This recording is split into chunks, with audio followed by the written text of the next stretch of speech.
Good morning guys. Problem solver में आप सबों का अगेन स्वागत है। आज हम लोग बात करेंगे निर्देशांक ज्यामिति के ऊपर, कोऑर्डिनेट ज्योमेट्री के ऊपर। ये हमारा पार्ट 3 वीडियो रहेगा। इसके पहले मैंने 2 वीडियो अपलोड कर चुका है। पहला वीडियो था हमारा डिस्टेंस फॉर्मूला दूरी सूत्र के ऊपर, दूसरा वीडियो था हमारा विभाजन सूत्र के ऊपर। मैंने दोनों ही वीडियो में दूरी सूत्र को प्रूव किया था, उससे रिलेटेड क्वेश्चन को बताया था। सेकेंड वीडियो में मैंने विभाजन सूत्र को निकाल के बताया था, उसे प्रूव करके बताया था और उससे रिलेटेड महत्वपूर्ण क्वेश्चन को किया था। आज हम लोग निर्देशांक ज्यामिति का पार्ट 3 डिस्कस करेंगे, जिसमें हम आप लोगों को आज बताएंगे त्रिभुज का क्षेत्रफल कैसे निकाला जाता है। तो आपके मन में होगा सर त्रिभुज का क्षेत्रफल तो हम लोग पढ़े हैं। यस, नो डाउट आप लोग पढ़े हैं। त्रिभुज का क्षेत्रफल निकालने का बहुत सारा तरीका है। देखिए, एक बेसिक तरीका है, त्रिभुज का क्षेत्रफल बराबर हाफ गुना आधार गुना ऊंचाई। ये कब काम देता है? जब आपके पास एक समकोण त्रिभुज आता है। देखिए, मैंने एक फिगर बनाया है, एबीसी एक समकोण त्रिभुज है। इसमें कोण भी जो है समकोण है, 90 डिग्री पर है। तो पिक्चर कुछ इस तरह का रहे तो इस पे आप त्रिभुज का क्षेत्रफल हाफ इंटू आधार इंटू ऊंचाई करके निकाल सकते हैं। इसमें आपका जो समकोण के विपरीत भुजा होता है उसको कर्ण बोलते हैं। तो ये हमारा कर्ण हो गया, ओके, ये हमारा कर्ण हो गया। और समकोण जो है दो भुजाओं के बीच में बनता है। तो जिस भुजा पर समकोण स्थित होता है उसको हम लोग आधार कहते हैं। और आधार के ऊपर जो लंब डाला जाता है उसे ऊंचाई कहते हैं, शीर्षलंब कहते हैं। तो ये हमारा ऊंचाई हो गया। तो ये बेसिक सा फॉर्मूला है। इसको अप्लाई करने के लिए आपका जो त्रिभुज है वो समकोण बनना चाहिए। तो आप इसे सब त्रिभुज में अप्लाई नहीं कर सकते हैं। ये बेसिक सा फॉर्मूला है। कोई भी त्रिभुज में आप इसको तभी निकाल सकते हैं जब उस त्रिभुज का आपको ऊंचाई मालूम रहेगा, उसका आधार मालूम रहेगा, वो त्रिभुज समकोण बनेगा। एक आपने फॉर्मूला पढ़ा होगा और एक फॉर्मूला होता है त्रिभुज का क्षेत्रफल निकालने के लिए। वो होता है, वो एक मैथमेटिशियन थे हीरोन, तो उन्होंने दिया था, वो था root under S, S minus A, S minus B, S minus C. तो एक मैथमेटिशियन थे, उनका नाम था हीरो। उन्होंने भी एक त्रिभुज का क्षेत्रफल निकालने के लिए फॉर्मूला बताया था।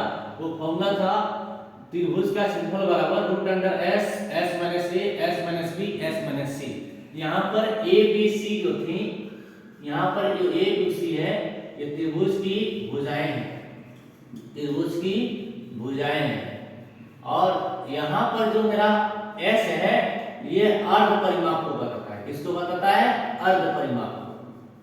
अर्ध परिमाप क्या होता है? परिमाप का आधार। और परिमाप क्या होता है? किसी भी त्रिभुज का परिमाप उसकी भुजाओं का योग होता है। मतलब S इक्वल टू आप लिख सकते हैं भुजाओं का योग बटा 2।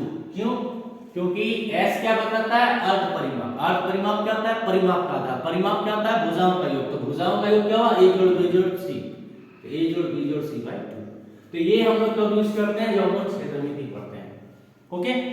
और त्रिभुज का क्षेत्रफल निकालने का ये बहुत ही अच्छा तरीका है, इसे हीरोन ने बताया था। इससे आप दुनिया के किसी भी प्रकार के त्रिभुज का क्षेत्रफल निकाल सकते हैं। लेकिन आज का वीडियो हमारा ये दोनों के ऊपर नहीं है। हम लोग त्रिभुज का क्षेत्रफल ही पढ़ेंगे, बट ना हम लोग हाफ इंटू आधार इंटू ऊंचाई वाला कॉन्सेप्ट पढ़ेंगे, और ना हम लोग आज root under S, S minus A, S minus B, S minus C वाला कॉन्सेप्ट पढ़ेंगे। क्योंकि हमारा टॉपिक है निर्देशांक ज्यामिति, कोऑर्डिनेट ज्योमेट्री। हम लोग निर्देशांक ज्यामिति के तरीके से त्रिभुज का क्षेत्रफल कैसे निकाल सकते हैं, सीख सकते हैं, आज हम लोग वो जानेंगे। तो आप लोग पेन पेपर लेके बैठिए। हम लोग आज निर्देशांक ज्यामिति के कॉन्सेप्ट से त्रिभुज का क्षेत्रफल निकालेंगे।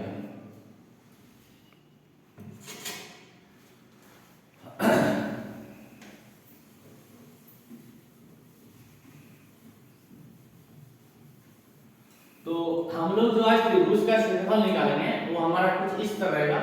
हमारा एक त्रिभुज रहेगा, उसमें 3 भुजा ए बी सी,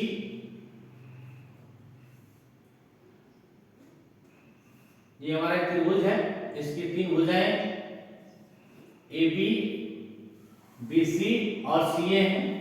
ए के निर्देशांक x1 y1, ये देखिए x1 y1।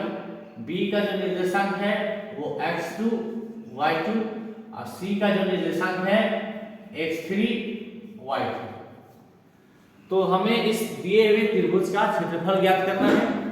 ओके, तो इसका जो क्षेत्रफल आएगा वो मैं लिख देता हूं, उसके बाद मैं आपको प्रूव करके बताऊंगा। वो आएगा हाफ, इसके बाद बिग ब्रैकेट दे दीजिएगा, x1 y2 minus y3 plus x2 y3 minus y1 plus x3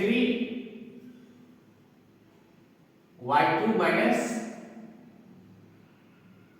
देखिए यहाँ पे पैटर्न है 1 2 3 2 3 1, तो नेक्स्ट आएगा 3 1 2, तो x3 y1 माइनस y2। तो आज हम लोग जो त्रिभुज का क्षेत्रफल पढ़ेंगे वो हमारा ये रहेगा, निर्देशांक ज्यामिति से रिलेटेड सूत्र, half x1 y2 minus y3 plus x2 y3 minus y1 plus x3 y1 minus y2। तो चलिए इसको हम लोग डिराइव करते हैं। तो इसको डिराइव करने के लिए सबसे पहले आप एज्यूम कर लीजिए कि आपका जो त्रिभुज है वो xy तल में है। आपका जो त्रिभुज बना हुआ है वो आपका xy तल में है। ये आपका x एक्सिस है, ये आपका y एक्सिस है। xy तल में आपका एक त्रिभुज बना है, इसके निर्देशांक a x1 y1, b x2 y2, c x3 y3 है। अब आप क्या कीजिए, आप b से एक लंब डालिए, आप एक b से लंब डाल दीजिए bq। ओके, इसी तरह आप a से p लंब डाल दीजिए ap, और इसी तरह आप c से लंब डाल दीजिए cr। अब आपको त्रिभुज abc का क्षेत्रफल निकालना है। तो आप एक काम कीजिए, आप त्रिभुज abc का क्षेत्रफल कैसे निकाल सकते हैं। तो आपको abc चाहिए ना, तो आप पहले समलंब abqp का क्षेत्रफल निकालिए, फिर आप apcr का क्षेत्रफल निकालिए, और वो दोनों के क्षेत्रफल से bqcr का क्षेत्रफल हटा दीजिए, तो आपको ये त्रिभुज abc का क्षेत्रफल मिल जाएगा। ओके, तो हम लोग पिक्चर से लिख सकते हैं त्रिभुज ABC का क्षेत्रफल बराबर, त्रिभुज ABC का क्षेत्रफल बराबर, ओके, तो त्रिभुज ABC का क्षेत्रफल क्या लिखाएगा, समलंब, समलंब आपके पास समलंब क्या बन रहा है ABQP, तो ABQP का क्षेत्रफल। ओके, आपने ये पूरा ले लिया, ये सारा आपने ये पूरा ले लिया यहाँ पर। उसके बाद आप लिखिए समलंब,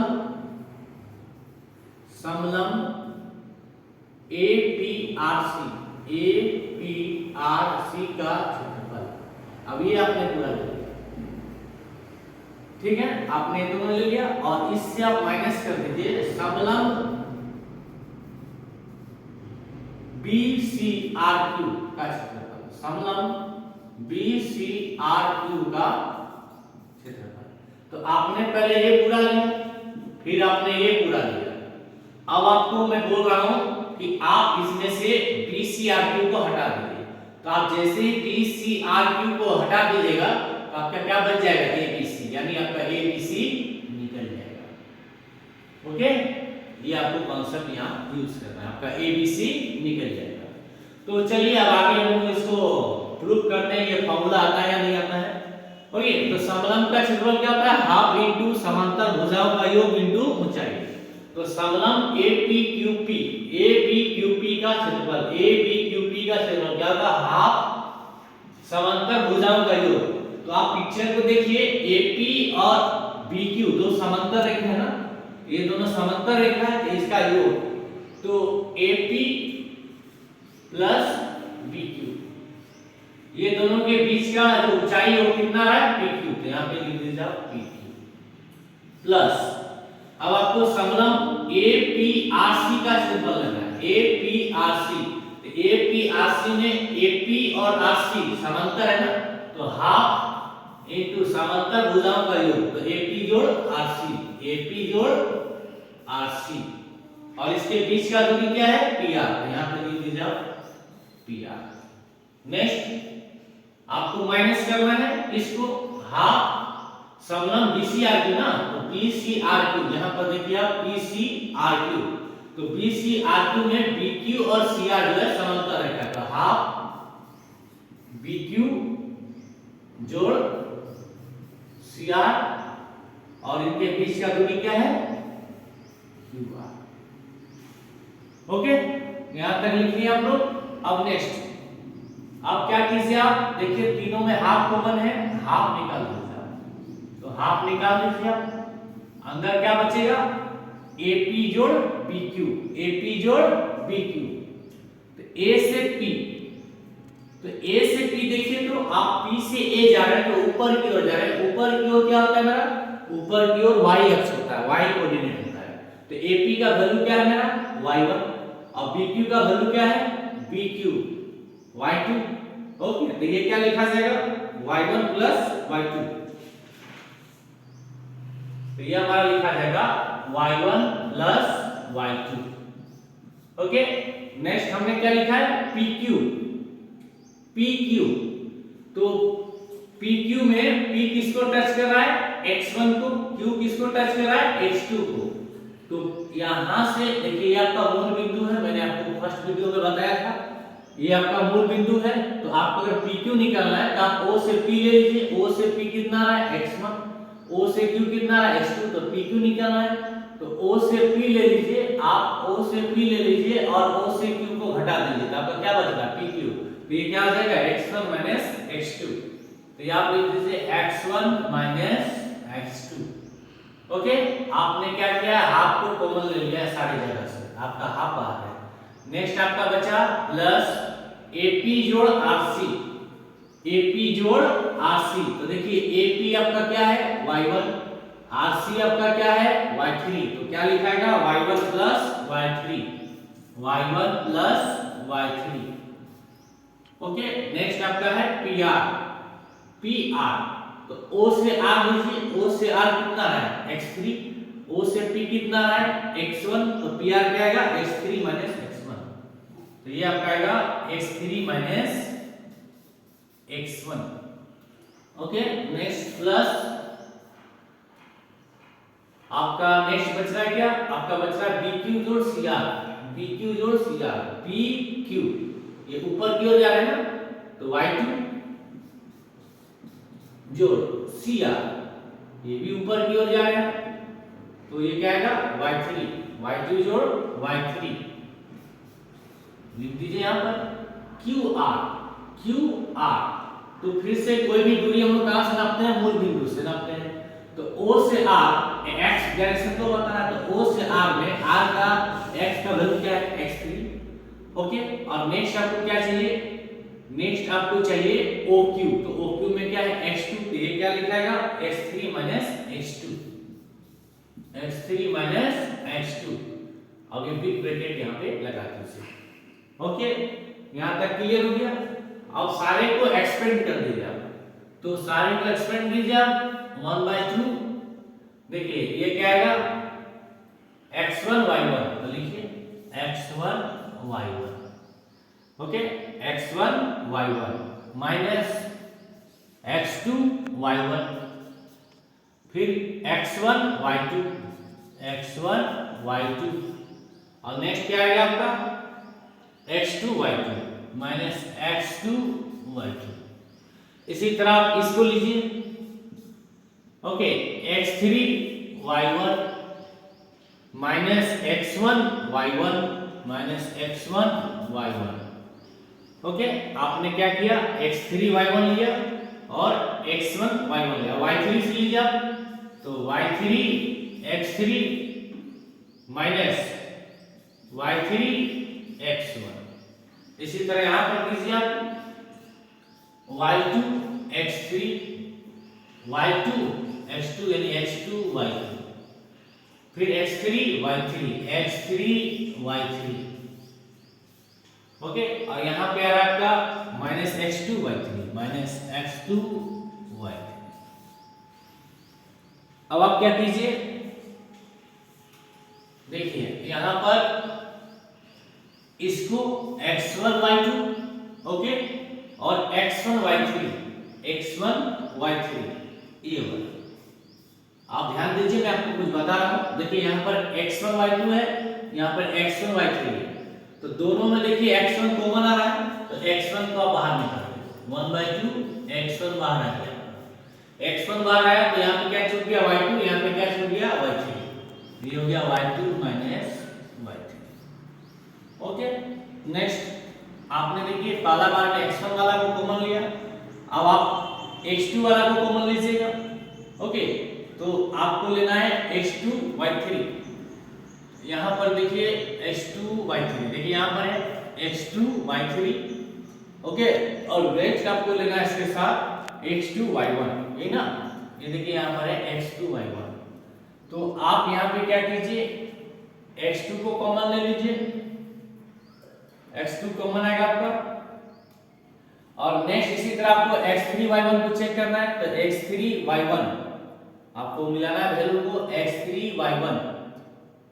देखिए यहाँ पे x3 y1, और नेक्स्ट चाहिए आपको x3 y2, x3 y1 और x3 y2, तो x3 y2। ओके, ये आपका यहाँ पर है। अब आपको कैलकुलेशन को चेक कर लेना है, तो आपका रिजल्ट जो आएगा वो आप देखिएगा, यहाँ पे रिजल्ट आएगा आपका x2, ओके, यहाँ पे आएगा आपका y3 माइनस y1, इसी तरह आएगा next x3, okay, y1 minus y2।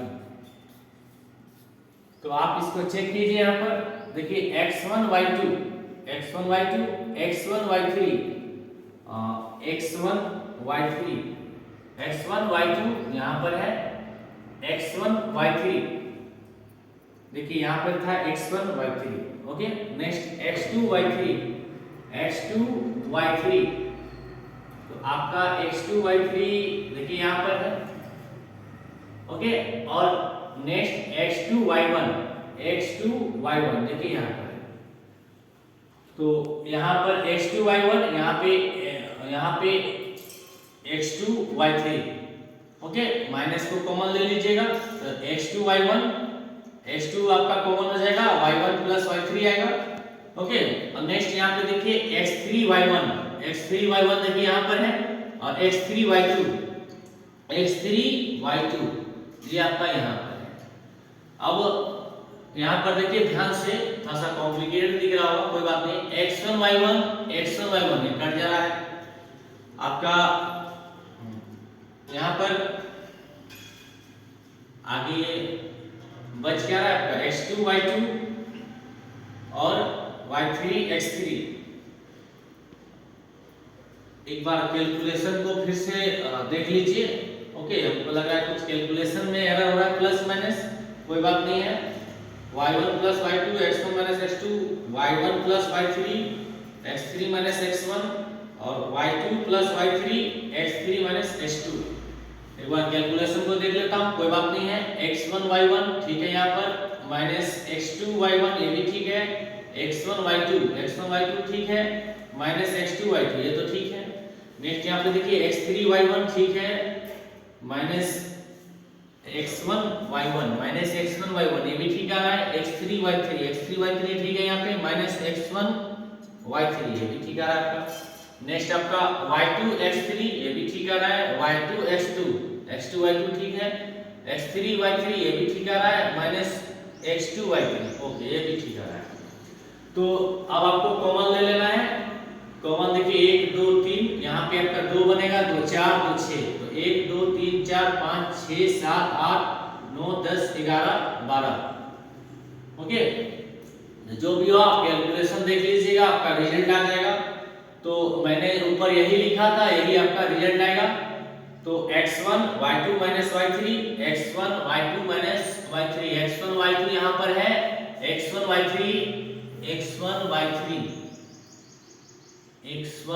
y3 आपको खोजना है, ये यहाँ पर है, तो ये दोनों तो मिल गया आपको। नेक्स्ट x2 y3 और x2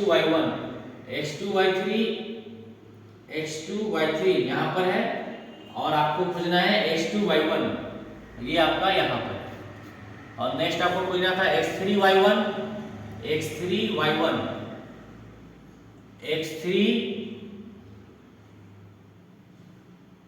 x3y1 यहां पर है, x3y2। तो पता नहीं क्या मिस्टेक हो रहा है, जो भी हो, बट ये प्लस माइनस कटेगा, आप इसको देख लीजिएगा। ओके, अब हम लोग इससे रिलेटेड क्वेश्चन को देख रहे हैं। जो भी हो आप इसको एक बार खुद से ड्राइव करके देखिएगा। ओके, आपका रिजल्ट आएगा half x1 y2 minus y3 plus x2 y3 minus y1 plus x3 y1 minus y2। तो आप लोग इसका स्क्रीनशॉट ले लीजिए, मैं इससे रिलेटेड कुछ क्वेश्चन बना रहा हूं। ओके, तो चलिए हम लोग क्वेश्चन को स्टार्ट करते हैं। तो सबसे पहला क्वेश्चन पूछा गया है, उस त्रिभुज का क्षेत्रफल ज्ञात करें जिसका शीर्ष 1 -1 ओके -4 6 और -3 -5 है। तो आपके क्वेश्चन जो है इसमें दिया गया है कि आपका एक त्रिभुज है। ओके, आपका एक त्रिभुज है, उस त्रिभुज में ये हमारा पहला क्वेश्चन है, उस त्रिभुज में पहला शीर्ष है 1 -1, तो 1 -1 ये आपका ए हो गया। नेक्स्ट आपका दिया गया है -4 6, तो यहाँ पे -4 लिखिए, यहाँ पे 6 लिखिए। नेक्स्ट आपका सी -3 -5, इसका क्षेत्रफल निकालना है। तो अभी हम लोग पढ़े ना, त्रिभुज का क्षेत्रफल क्या होता है, half okay x1 minus half x1 y2 minus y3। तो x1 मेरा क्या है 1, y2 मेरा क्या हो जाएगा, y2 हो जाएगा मेरा 6, तो 6 माइनस का -5 प्लस 5, इसके बाद plus okay x1 y2 minus y3 plus x2, तो x2 मेरे पास क्या है -4, और मुझे क्या करना है y3 minus y1, y3 minus y1, तो -5 और y1 का माइनस क्या हो जाएगा plus. Next x1 x2, next है आपका x3, तो x3 आपके पास क्या है -3, x3 आपके पास -3, x3 y1 माइनस y2, तो -1 और -6, इसके बाद आपको ब्रैकेट लगा देना है। तो ये हो गया हाफ, हो गया 6 5 11 1 11 हो गया, -5 प्लस 1 -4 गुना -4, तो ये +16 हो गया। और नेक्स्ट आपका हो जाएगा -1 -6 -7 इनटू -3 +21, तो ये हो गया हाफ। ओके, जोड़ लीजिए इसको, 6 1 7 1 8 1 1 2 2 4, 48/2 मतलब हो गया 24 वर्ग मात्रक। तो ये आपका पहला question finish. Okay, second question की ओर चलते हैं। सेकेंड क्वेश्चन बोला गया है बिंदुओं a5 2, सेम टाइप बिंदुओं a5 2, मैं क्वेश्चन नहीं लिख रहा हूं बोर्ड पे, इस पे टाइम लगेगा, मैं आपको क्वेश्चन बोलता जा रहा हूं, कॉपी में नोट कर लीजिएगा। बिंदुओं a5 2 b4 7, तो b आपका हो गया 4 7, और नेक्स्ट आपका c7 -4 7 -4 से बनने वाले त्रिभुज का क्षेत्रफल ज्ञात करें। तो फिर से आप वही काम कीजिए, त्रिभुज का क्षेत्रफल क्या होता है हाफ x1 y2 y3, तो x1 है आपका 5, y2 है आपका 7 और y3 है आपका -4, तो y2 y3 +4, फिर प्लस लिखिए x2 है आपका 4, y3 आपका -4 y1 -2, ओके, प्लस x3 लिखिए 7 y3 x3 y1 हो गया 2 y2, इसको कैलकुलेट कीजिए आप, ये आ रहा है हाफ 5 7 4 कितना हुआ 11 प्लस 4 -4 -2 -6 है ना, प्लस 2 में 7 जाएगा -5 गुना 7 तो -35, ओके। तो ये आपका आया 55 माइनस 24 माइनस 35। तो हाफ 55, देखिए माइनस माइनस प्लस होता है, दो कर्जा लेने से कर्जा बढ़ जाता है। तो ये 24 का कर्जा, ये 35 का कर्जा, दोनों कर्जा मिला लीजिएगा, कर्जा बढ़ जाएगा। तो 5 4 9 3 2 5, 55 माइनस 59। ओके, तो हाफ छोटा से बड़ा घट रहा है तो माइनस में आंसर आएगा। 9 में 5 गया 4, तो आंसर आ आपका -2। आपका आंसर क्या है? -2। अब आप एक चीज ध्यान दीजिए, आप त्रिभुज का क्षेत्रफल निकाल रहे हैं। क्षेत्रफल कभी भी ऋणात्मक नहीं हो सकता है। क्षेत्रफल कभी भी ऋणात्मक नहीं हो सकता है। क्षेत्रफल एक माप होता है, इसलिए आप त्रिभुज का क्षेत्रफल जब लिखिएगा तो आपको माइनस साइन हटा के लिखना पड़ेगा। तो क्षेत्रफल बराबर आप लिखिएगा 2 वर्ग मात्रक, 2 वर्ग मात्रक। ओके, चलिए नेक्स्ट क्वेश्चन की ओर बढ़ते हैं। Next question number 3। Question number 3 पूछा गया सवाल, बिंदुओं P -1.5, 3। तो आपको इस बार एक त्रिभुज दिया गया है, त्रिभुज का नाम है PQR। ओके, तो इसमें बिंदु है -1.5, 3।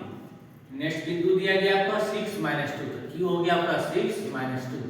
और नेक्स्ट आपको दिया गया R हो गया -3, 4। इससे बनने वाले त्रिभुज का क्षेत्रफल ज्ञात करें। तो सेम क्वेश्चन है।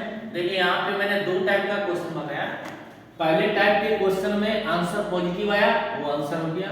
दूसरा टाइप के क्वेश्चन में आंसर नेगेटिव आया, वो भी पॉजिटिव हो गया। अब थर्ड टाइप का क्वेश्चन देख रहा हूं, इसमें क्या होगा? त्रिभुज का क्षेत्रफल क्या होता है? हाफ x1 तो -1.5, लेकिन आपको दिया गया है। ओके, और नेक्स्ट y2 y3 तो -2 -4 प्लस x2 आपका है 6, y3 y1 करना है आपको, तो 4 3। ओके, कैलकुलेशन आप भी साथ ही साथ करते चलिएगा। नेक्स्ट x3 आपका कितना है? -3, y1 y2 तो y1 आपका 3, y2 है -2, तो 3 का -2 प्लस हो जाएगा। ओके, नेक्स्ट तो ये हो गया आपका हाफ। तो सॉल्व कीजिए आप, -2 -4 -6 को -1.5 से गुना कीजिएगा तो आ जाएगा 9। ओके, 4 में 3 गया 1, 1 गुना 6 6, 3 2 5, 5 गया 15, -15। तो ये आपका आ रहा है हाफ इंटू 0 बराबर 0 वर्ग। अब आप एक चीज ध्यान दीजिए, ये तीन बिंदुओं का जब से तीन बिंदुओं को मैं मान लिया ये त्रिभुज के शीर्ष बिंदु है, ये मानते हुए जब मैंने इसका क्षेत्रफल निकाला तो ये 0 आया। लेकिन क्षेत्रफल 0 नहीं हो सकता है। क्यों नहीं हो सकता है? क्योंकि त्रिभुज का क्षेत्रफल क्या होता है? क्षेत्रफल जब भी निकलता है वर्ग मात्रक में निकलता है। तो वर्ग मात्रक का वैल्यू 0 कैसे आ सकता है? कोई भी त्रिभुज रहेगा तो त्रिभुज तो द्विविमीय आकृति है। द्विविमीय आकृति इसको कहते हैं जिसमें लंबाई चौड़ाई होता है। तो ये आंसर 0 आ रहा है, इसका ये मतलब आ रहा है या तो लंबाई 0 है या चौड़ाई 0 है। तो अगर इस सपोज ये त्रिभुज है, इसमें लंबाई रहेगा चौड़ाई ही नहीं रहेगा, तो त्रिभुज का P बिंदु कैसे बनेगा? नहीं बनेगा। इसका मतलब P यहाँ आके घुस जाएगा, इसका मतलब PQR संरेखीय हो जाएगा, तीनों का तीनों एक ही लाइन में आ जाएगा, P यहाँ आ जाएगा। ओके, तो त्रिभुज का क्षेत्रफल 0 आ रहा है, अतः इसका ये मतलब हुआ कि दिए हुए बिंदुओं से त्रिभुज का क्षेत्रफल नहीं बन सकता। ओके, तो इसका अर्थ ये है कि दिए हुए ये तीन जो बिंदु है, ये तीनों बिंदुओं से त्रिभुज नहीं बनेगा, ये संरेखीय बनेंगे। ये क्या बनेंगे? संरेखीय बनेंगे। ये एक लाइन में आ जाएंगे कुछ इस तरह। ओके, तो नेक्स्ट क्वेश्चन की ओर बढ़ते हैं। एक तो सवाल और करा देता हूं। तो तीन क्वेश्चन तीन टाइप से निकला हमारा। पहला क्वेश्चन में 24 वर्ग मात्रक आया, धनात्मक था, रिलेट एक्सेप्टेड हो गया। सेकंड क्वेश्चन में हमारा क्षेत्रफल -2 आ गया, क्षेत्रफल ऋणात्मक नहीं हो सकता है, इसलिए इस केस में हमको 2 वर्ग मात्रक को आंसर लेना पड़ेगा। थर्ड क्वेश्चन में क्षेत्रफल 0 आ गया, क्षेत्रफल 0 नहीं हो सकता है क्योंकि त्रिभुज द्विविमीय आकृति है, द्विविमीय आकृति का क्षेत्रफल कभी भी 0 नहीं होता है। 0 लेने का मतलब हो जाएगा या तो उसका लंबाई 0 है या फिर उसका चौड़ाई 0 है, और लंबाई और चौड़ाई में से कोई भी 0 नहीं हो सकता है क्योंकि क्षेत्रफल कुछ ना कुछ वर्ग मात्रक में वैल्यू देता है। तो चलिए सवाल नंबर 4 की ओर चलते हैं, इसको मैं मिटा देता हूं, आप लोग स्क्रीनशॉट ले लिए होंगे। तो नेक्स्ट सवाल हमें पूछा गया है कि k का मान ज्ञात करें, k का मान ज्ञात करें यदि यह बिंदु a 2 3, तो देखिए हमारे पास बिंदु है a 2 3, b 4 के, मेरे पास नेक्स्ट बिंदु है b 4 के, और नेक्स्ट बिंदु बोला गया c 6 3, c 6 3 संरेखी है। ये तीनों बिंदु क्या हैं? संरेखी है। इसका मतलब एक रेखाखंड होगा, उस रेखाखंड में तीनों बिंदु लाइन से एक साथ होंगे। तो हम इसको विरोधाभास तरीके से बनाएंगे। संरेखी प्राप्त करने का मैंने तरीका आपको बताया था फर्स्ट वीडियो में कि एक रेखाखंड को अगर तीन बिंदुओं से बनाया जाए तो दो भुजाओं का जो योग आएगा वो तीसरी भुजा के बराबर आएगा। ओके, बट यहाँ पे हम उस कॉन्सेप्ट को यूज नहीं करेंगे। यहाँ पे जो कॉन्सेप्ट यूज करेंगे वो त्रिभुज का क्षेत्रफल लेके चलेंगे। मुझे पूछा गया है कि बिंदु A 2 3, बिंदु B 4 के, बिंदु C 6 3, ओके, संरेखी है। ये क्या है? संरेखी है, मतलब तीनों के तीनों एक ही रेखा में आएंगे। तो मैं विरोधाभास तरीके का प्रयोग करूंगा। मैं मान लूंगा कि तीनों के तीनों बिंदु एक रेखा में नहीं आएंगे, तीनों के तीनों बिंदु एक रेखा में नहीं आएंगे, और तीनों के तीनों बिंदु मिलके एक त्रिभुज बनेंगे। क्यों? क्योंकि आपको पता है तीन बिंदुओं को मिला के एक त्रिभुज बन सकता है। तो हमने मान लिया कि A B C जो है तीनों संरेखी बिंदु नहीं है, ये किसी त्रिभुज के शीर्ष बिंदु हैं। तो चलिए इसका हम क्षेत्रफल निकालेंगे। अभी मैंने आपको इसके पहले क्वेश्चन करके दिखाया कि यदि त्रिभुज का क्षेत्रफल 0 आ जाता है तो संरेखी बिंदु होता है, यानी वो त्रिभुज नहीं बनता है। तो हम इसका पहले क्षेत्रफल निकालेंगे, और चूंकि क्वेश्चन में लिखा हुआ है कि ये संरेखी है, इसका मतलब हमारा जो क्षेत्रफल लगाएगा वो 0 के बराबर हो जाएगा। मैंने जस्ट इसके पहले क्वेश्चन कराया था, उसका कांसेप्ट का यूज करूंगा। तो चलिए पहले त्रिभुज का क्षेत्रफल निकालते हैं। तो त्रिभुज का क्षेत्रफल क्या होगा? हाफ x1, x1 कितना है हमारे पास 2, y2 y3, तो y2 हमारे पास a y3 तो k + 3, नेक्स्ट प्लस x2 हमारा 4, y3 हमारा -3 -y1, नेक्स्ट x3 आपका कितना है 6, ओके, x3 आपका 6, y1 x3 y1, तो y1 आपका कितना रहा है 3 -y2। इसको कैलकुलेट कीजिए आप, तो ये आ रहा है हाफ, ओके, 2k + 6, इसको आप सॉल्व कीजिए, -3 -6 × 4 -24, यहां तक क्लियर। नेक्स्ट 6 या 18 -6, सॉल्व करते चलिए इसको। हाफ देखिए 2k - 6k तो -4, ओके, 18 और 6 आ गया 24, 24 - 24 0, तो लिख के कोई फायदा नहीं। तो हमारे मुताबिक त्रिभुज का क्षेत्रफल आ रहा है कितना? -2k। हमारे मुताबिक त्रिभुज का क्षेत्रफल आ रहा है -2k वर्ग मात्रक। लेकिन क्वेश्चन बोला गया है कि ये तीनों का तीनों बिंदु जो है संरेखी है। तो अगर ये संरेखी होगा तो त्रिभुज का क्षेत्रफल 0 आएगा, क्योंकि अभी इसके पहले क्वेश्चन किए थे त्रिभुज का क्षेत्रफल उसमें 0 आया था। तो त्रिभुज का क्षेत्रफल 0 आने से संरेखी होता है, संरेखी होने से 0 क्षेत्रफल आता है। तो चूंकि क्वेश्चन में तीनों बिंदु संरेखी है, इसलिए दिया हुआ त्रिभुज का क्षेत्रफल 0 के बराबर होना चाहिए। तो -2k किसके बराबर आ जाएगा? 0 के बराबर हो जाएगा। तो यहां से k बराबर क्या आ जाएगा? 0 आ जाएगा। k बराबर क्या आ जाएगा? 0 आ जाएगा, और यही हमारा अभीष्ट हल हो जाएगा। ठीक है, चलिए अंतिम सवाल की ओर चलते हैं। आज का हमारा अंतिम सवाल, तो आप लोगों ने इसे लिख लिया होगा, मैं इसे मिटा देता हूं। ओके, स्क्रीनशॉट ले लीजिएगा। ये हमारा सवाल नंबर 4 था। नेक्स्ट हम लोग सवाल नंबर 5 की ओर चलेंगे। ओके, सवाल नंबर 5। सवाल नंबर 5 क्या कहता है, बिंदु a -5 7 b -4 -5 c -1 -6 और d 4 5 एक चतुर्भुज ABCD के शीर्ष है। मतलब आपको अब इस बार त्रिभुज नहीं दिया गया है, चतुर्भुज दे दिया गया है। क्या दे दिया गया है? चतुर्भुज। तो चतुर्भुज का पहला बिंदु a -5 7, दूसरा बिंदु दिया गया आपको b -4 -5, थर्ड बिंदु दिया गया है -1 -6 और फोर्थ बिंदु दिया गया आपको d 4 5, d 4 5। ओके, तो यहां पर क्या करते हैं हम लोग, चूंकि चतुर्भुज का क्षेत्रफल तो हम लोग नहीं पढ़ रहे थे, हम लोग का टॉपिक था त्रिभुज के क्षेत्रफल के ऊपर। तो हम क्या करेंगे, यहाँ पे चूंकि चतुर्भुज में 4 शीर्ष बिंदु है, चारों शीर्ष बिंदु को हमने लिख दिया, लेकिन हमें एक की कॉन्सेप्ट पता है, एक चतुर्भुज का क्षेत्रफल जो होता है दो त्रिभुज के क्षेत्रफल के मिलाने से बनता है। तो इसके लिए हमें विकर्ण का जरूरत पड़ेगा। तो हम क्या करेंगे, d को b से मिला देंगे, d को b से मिला देंगे, d को b से मिला दिए तो हमारा चतुर्भुज ABCD जो है दो हिस्सा में विभाजित हो गया। एक हो गया ABD, ये मेरा पहला त्रिभुज, और दूसरा बन गया मेरा BCD, ये मेरा दूसरा त्रिभुज। तो मैं बोलता हूं आप त्रिभुज ABD का क्षेत्रफल निकाल लीजिए, आप BCD का क्षेत्रफल निकाल लीजिए और दोनों क्षेत्रफल को जोड़ दीजिए, तो वो आपका चतुर्भुज ABCD के बराबर आ जाएगा। वो आपका चतुर्भुज ABCD के बराबर आ जाएगा।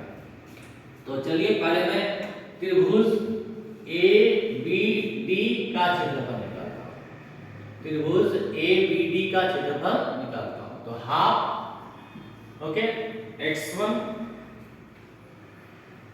आपका x1 -5, x1 मैंने इसको मान लिया, y2 -y3, तो y2 -5 -5 यानी लीजिए -5 प्लस x2 आपका कितना है -4, ओके, -4, और यहां से आएगा आपका 5 -7, तो 5 -7। नेक्स्ट आपका यहां पर देखिए ये y1 ये y2, ये होगा आपका x3, ये आपका हो जाएगा x3, तो यहां पर 4 लिख दीजिए। y1 y2 लिखना है आपको, तो y1 आपका 7, y2 आपका -5, तो हो जाएगा 7 + 5। इसको कैलकुलेट कीजिए आप, तो यार आपका हाफ -5 -5 -10 गुना -5 तो 50, ओके, 5 में 7 जाएगा -2 को -4 से गुना कीजिएगा तो +8, 7 5 12 12 4 48, ओके, ये हो गया आपका हाफ। जोड़ दीजिए आप 50 और 8 58, 8 8 16 के 6, हाथ में 1, ओके, 5 4 9 और 1 10, ये आपका रहा 106। 106 का आधा करने से कितना आएगा 53 वर्ग मात्रा, ये आ गया 53 वर्ग मात्रा। तो आपने त्रिभुज ABD का क्षेत्रफल निकाल लिया, ये वाला, ये आप लोगों ने निकाल लिया, ओके। नेक्स्ट आपको निकालना है BCD का क्षेत्रफल, इसी तरह BCD का क्षेत्रफल निकालिए, त्रिभुज BCD का क्षेत्रफल, त्रिभुज BCD का क्षेत्रफल, तो हाफ, ओके, x1 आपका गया -4, y2 y3 आपको करना है, y2 y3 तो -6 -5 करना है आपको, -6 -5। नेक्स्ट BCD लिया ना आपने, तो नेक्स्ट x2 आपका क्या आएगा -1, okay, y2 y3, x1 y2 y3, x2 y3 y1, तो y3 आपके पास कितना है 5, y1 कितना है -5, तो 5 + 5, और नेक्स्ट आपका x1 x2, नेक्स्ट आता है आपका x3, तो 4 लिखिए, y1 कितना है -5, ओके, और y1 y2, तो ये +6 हो जाएगा। इसको आप सॉल्व कीजिए, हाफ -6 -5 -11 गुना -4, तो यह जाएगा 44, 5 5 10 1 10 माइनस 10, 6 में 5 गए 1 चौके 4, तो हाफ। 44 में 10 घट गया 34, 34 में 4 छूट गया 38, तो 38 का आधा कितना आता है 19, तो ये आया 19 वर्ग मात्रा। तो ये आपका आया त्रिभुज ABD आया आपका 53 वर्ग मात्रा। ओके, यहां से लेके यहां तक सारा मिलाने से कितना आ रहा है 53, और यहां से यहां सारा मिलाने से आ रहा है 19। तो ये एरिया 19 का है, ये एरिया 53 का है, तो टोटल एरिया कितना का है, तो टोटल क्षेत्रफल कैसे निकलेगा, दोनों को जोड़ना होगा। तो चतुर्भुज ABCD का क्षेत्रफल बराबर त्रिभुज ABD का क्षेत्रफल, तो वो कितना था 53। A से B लीजिए, B से D, ये पूरा एरिया कितना है आपका 53, और B से C लीजिए, C से D लीजिए, ये पूरा एरिया BCD, ये कितना है 19। तो ये दोनों को जैसे मिला दूंगा ये चतुर्भुज ABCD बन जा रहा है। तो दोनों एरिया को जोड़ दीजिए आप, 53 जोड़ 19 कितना आ जाएगा 72 वर्ग मात्रा। तो इसी के साथ हमारा वीडियो यहाँ पर खत्म होता है। अगर हमारा चैनल आपको, अगर हमारा पढ़ने का तरीका आपको अच्छा लगता है, हमारा वीडियो आपको पसंद लगता है, तो आप हमारे चैनल प्रॉब्लम सॉल्वर को सब्सक्राइब कीजिए, शेयर कीजिए, लाइक कीजिए, कमेंट कीजिए, अपने विचार को हमें कमेंट बॉक्स में बताइए। किसी प्रकार का कोई शिकायत हो, सजेशन हो, कुछ कहना हो तो जरूर करें। जुड़े रहने के लिए धन्यवाद। Thanks for watching.